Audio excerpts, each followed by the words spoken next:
Or, au 6e mois, l'ange Gabriel fut envoyé de la part de Dieu dans une ville de Galilée du nom de Nazareth. Alors, mes amis, c'est l'introduction du texte de l'Annonciation. Et on se retrouve avec cette parole dans la ville de Nazareth. Sans avoir fait de grandes recherches, un jour, j'avais lu quelque part que dans cette cité, il y avait à peu près 14 maisons. Donc, un tout petit bourg inconnu et duquel on n'attend pas que va nous venir celui qui va transformer le monde. Et dans cette parole, le premier personnage que l'on rencontre, c'est celui de Gabriel. Et vous savez qu'un ange, c'est un messager. C'est celui qui porte pour nous une parole pour venir éclairer notre vocation, à quoi Dieu nous appelle. Alors aujourd'hui, on n'a pas pu se rendre là-bas, mais on a pensé que les moutons pourraient nous faire penser un petit peu à cette toute petite cité où habitaient sûrement des bergers, des hommes qui étaient dans les environs en train de faire paître leurs troupeaux. Image sur laquelle on médite beaucoup dans la période des fêtes. Alors, et cette parole-là va nous surprendre et elle a été beaucoup ridiculisée, je dirais, dans les dernières décennies. Nous qui sommes des hommes de la technique, des hommes de la science, où on trouve bien étrange qu'une parole qui se voudrait sérieuse nous parle d'un enfant qui va naître par l'opération du Saint-Esprit. Je me suis souvent amusé avec cette réalité-là, parce que au début de mon ministère, d'abord, j'ai adopté mon fils après 9 mois d'ordination. Et je n'avais pas fait le calcul, mais c'est comme ça que la réalité s'est présentée.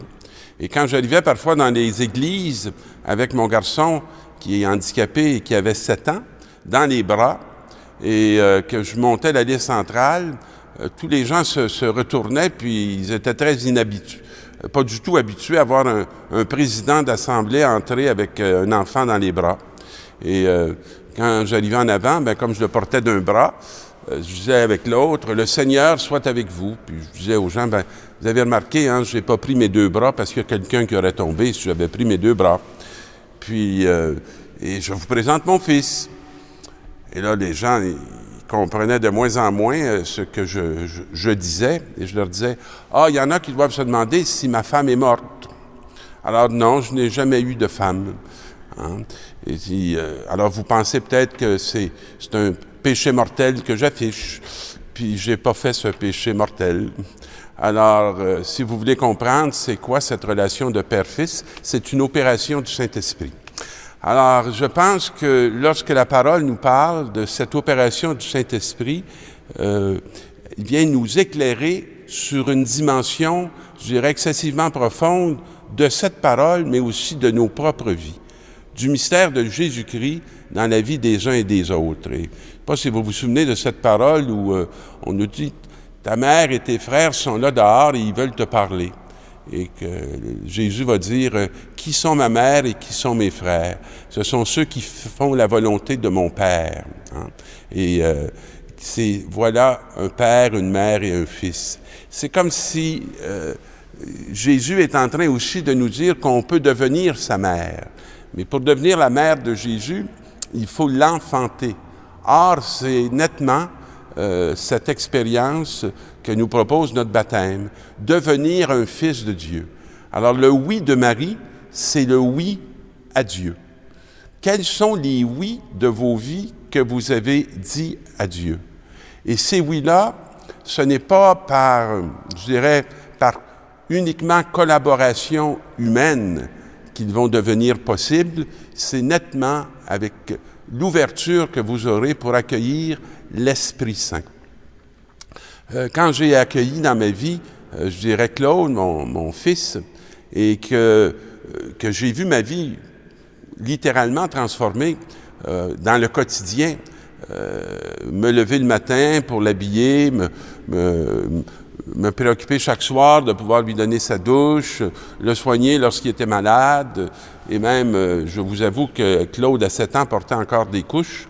On n'avait pas appris du tout au séminaire comment on faisait pour changer des couches. On n'avait pas prévu que j'aurais besoin d'apprendre ces réalités-là dans mon existence.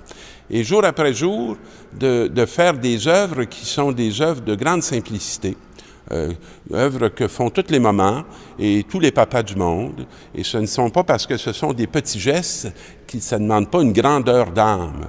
Et pour rester dans la grandeur d'âme, je pense qu'il faut avoir cette ouverture à l'esprit et découvrir que cette alliance qu'on est en train de vivre et d'accomplir jour après jour, elle est une œuvre de Dieu.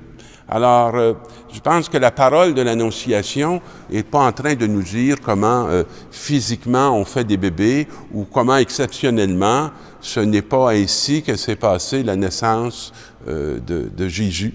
Ce n'est pas le propos du texte.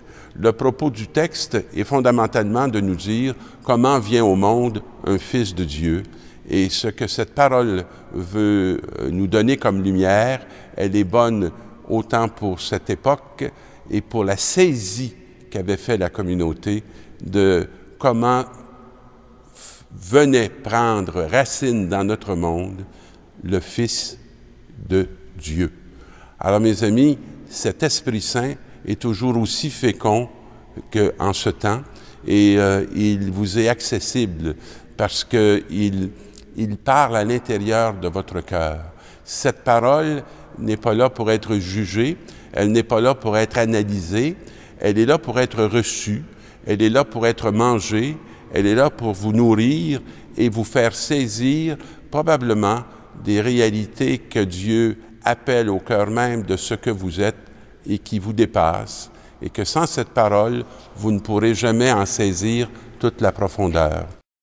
Alors, je vous souhaite en cette fin de l'Avent, de bien vous préparer à cette irruption que peut-être vous vous doutez peu de ce que Dieu veut faire naître par vous pour ce monde. Alors, bonne préparation à la fête de Noël.